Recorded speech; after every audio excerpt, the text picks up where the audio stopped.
পৃথিবীর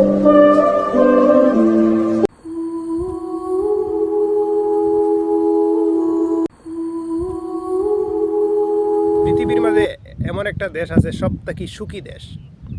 সেই সুখী দেশটার নাম হলো কি আপনারা জানেন, বলতে পারবেন? পৃথিবীর সবথেকে সুখী দেশটির নাম হলো সুইজারল্যান্ড, নিউজিল্যান্ড আর অন্যান্য বিভিন্ন দেশ আছে।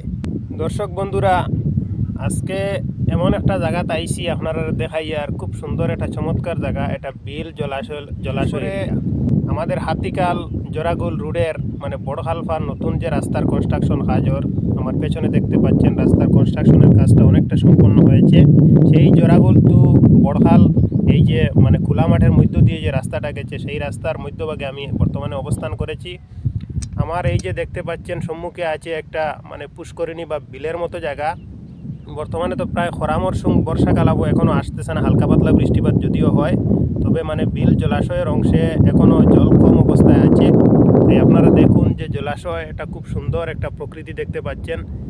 এই জায়গাটা বর্তমানে মানে অত্যন্ত সুন্দর রূপ ধারণ করেছে। বিশেষ করে আজকে 21 মার্চ 2025 শুক্রবার, আমি আজকে জুমার নামাজের পূর্বে অর্থাৎ 10-11টার সময় এখানে এসেছি। দেখতে পাচ্ছেন চমৎকার সুন্দর, আমার পেছনে দেখতে পাচ্ছেন অসাধারণ সুন্দর ভিউটা। আমি সেখানে বসে আছি এবং আপনাদেরকে দেখাচ্ছি যে প্রকৃতির এত সুন্দর লীলাহালা, অর্থাৎ বর্তমানে মনোরম হাওয়া বাতাস আমার গায়ে লেগেছে। তাই সুন্দর প্রকৃতি বা সুন্দর প্রাকৃতিক দৃশ্যের মধ্যে আমরা অবস্থান করতে, বিশেষ করে আমি নিজে অবস্থান করতে অত্যন্ত ভালোবাসি। যেহেতু প্রকৃতি আমাদের প্রাণ এবং মহান সৃষ্টিকর্তা আল্লাহ পাক রাব্বুল আলামিন প্রকৃতিকে আমাদের জন্যই সাজিয়েছেন, বিশেষ করে মানব জাতির জন্য পৃথিবীর প্রকৃতিকে সাজিয়েছেন। এবং এই বিল জলাশয় এলাকা খুব সুন্দর চমৎকার, এখানের ইকোনমি অত্যন্ত উন্নত। বিল জলাশয় এলাকার যারা মানুষ থাকেন, বিশেষ করে এই সম্মুখে যে গ্রামটা দেখতে পাচ্ছেন, এই গ্রামটা হলো তুতির গ্রাম, অর্থাৎ তুতিরগাঁও আমাদের গ্রামে যেখানে লোকাল মানুষরা বলেন তুতির গাঁও, অর্থাৎ লিখিত পরিতভাবে অফিসিয়ালি এটা তুতির গ্রাম নামে স্বীকৃত। যাই হোক, সেই গ্রামটা মানে একটু দূরে দেখতে পাচ্ছেন। সেই গ্রামের লোকজন, বিশেষ করে হাওর অঞ্চলের মানে স্থানীয় বাসিন্দা, তারার ইকোনমি অর্থাৎ অর্থনীতি খুব সুন্দরভাবে চলে। তারা দিনমজুরের কাজ করেন, সাথে বর্ষাকালে মাছ ধরেন, মানে খরা মরশুমেও নিম্ন জলাশয় অঞ্চল থেকেও মাছ ধরেন। সাথে তারা গবাদি পশু লালন পালন করেন, হাঁস মুরগ লালন পালন করেন। আরও বিভিন্নভাবে তাদের অর্থনৈতিক কাজকর্ম আসে। অনেক লোক আছে প্রবাসী, ভারতের বহিরাজ্যে কর্মরত আছেন বিভিন্ন শ্রমিক হিসাবে, বিভিন্ন পেশাদার মানে কর্ম হিসাবে। তাই আমি এই প্রকৃতির লীলাহালা আমি আপনাদেরকে দেখাচ্ছি, অসাধারণ সুন্দর দৃশ্য। সেখানে আমি বসে অত্যন্ত ভালো লেগেছে। তাই আমি আপনাদেরকে ভিডিওর মাধ্যমে দেখাচ্ছি কত সুন্দর চমৎকার দৃশ্য দেখতে পাচ্ছেন, অসাধারণ প্রকৃতি। এবং এই প্রকৃতির মধ্যেই আমি অবস্থান করে অত্যন্ত মানে এই যে বাতাসটা সতেজভাবে আমি মানে শ্বাস প্রশ্বাস নিচ্ছি, খুব ভালো লাগেছে। আপনাদের কাছে অনুরোধ করব, প্রকৃতির সাথে মিশুন। পৃথিবীর মাঝে এমন একটা দেশ আছে সবথেকে সুখী দেশ। সেই সুখী দেশটার নাম হলো কি আপনারা জানেন, বলতে পারবেন? পৃথিবীর সবথেকে সুখী দেশটির নাম হলো সুইজারল্যান্ড, নিউজিল্যান্ড আর অন্যান্য বিভিন্ন দেশ আছে।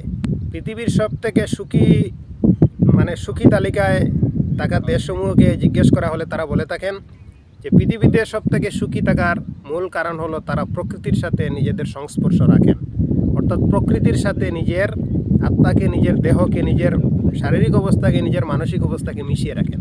অর্থাৎ প্রকৃতির সাথে তাদের সম্পর্ক সবথেকে বেশি, বিশেষ করে প্রকৃতির সাথে তারা মিলেমিশে থাকেন, যার জন্যই তাদের মানে অর্থনৈতিকভাবে তারা যদিও একটু দুর্বল হয়ে থাকেন, তারপরেও তারা জীবনের সব দিক দিয়ে সুখী। সুখীর মূল কারণ আপনার টাকা পয়সা বেশি থাকার নাম সুখী নয়। আপনার টাকা পয়সায় অত্যন্ত বিলাসবহুল বিল্ডিং গাড়ি বাড়ি করেছেন, তার নাম সুখী নয়। সুখী হলো আপনার আত্মাকে, মনকে যদি শান্ত বা স্নিগ্ধ বা আনন্দিত রাখতে পারেন, তাহলে সেটাই সুখী। তাহলে পৃথিবীর সবথেকে বেশি সুখী মানুষের দেশের মধ্যে একটা দেশ সুইজারল্যান্ড, নিউজিল্যান্ড। এই সকল দেশের মানুষ কেন সুখী, গবেষণার তথ্য মোতাবেক আমি আপনাদেরকে বলছি। তারা প্রকৃতির সাথে বেশি মেলামেশা করেন, অর্থাৎ প্রাকৃতিক দৃশ্যের মধ্যে তারা সবসময় অবস্থান করেন, প্রকৃতির সাথে তারা কথাবার্তা বলেন, প্রকৃতির সাথে তাল মিলিয়ে তাদের জীবন নির্বাহ করে থাকেন। সেজন্যই পৃথিবীর মধ্যে সুইজারল্যান্ডের মানুষ সব থেকে বেশি খুশি।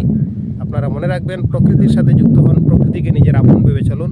প্রকৃতি কাকে বলে, প্রকৃতি কি, কেন প্রকৃতি বা প্রাকৃতিক দৃশ্য বা প্রকৃতিকে কেন আমাদেরকে মিশতে হবে, সেটা জানতে হলে আপনারা একটু প্রকৃতি বিষয় নিয়ে শিক্ষা দীক্ষা অর্জন করুন। গুগলে সার্চ করুন নেচার, হোয়াট ইজ নেচার বা হোয়াই ইজ নেচার বা প্রকৃতি কী এবং কেন, এই বিষয়ে গুগলে সার্চ করলে আপনারা উত্তর পেয়ে যাবেন। প্রকৃতির সাথে মানব জীবনের সম্পর্কটা কী সেটা সার্চ করলেও আপনারা এর ডেফিনিশন পেয়ে যাবে। তাই আমি সবার কাছে অনুরোধ করব, প্রকৃতির সাথে মিশুন, প্রাকৃতিক সৌন্দর্যের মধ্যে জীবন কাটান, প্রকৃতিকে সবসময় আপন ভেবে প্রাকৃতিক এই যে দৃশ্যাবলীর মধ্যে দিয়ে আপনাদের জীবনটা অতিবাহিত করেন।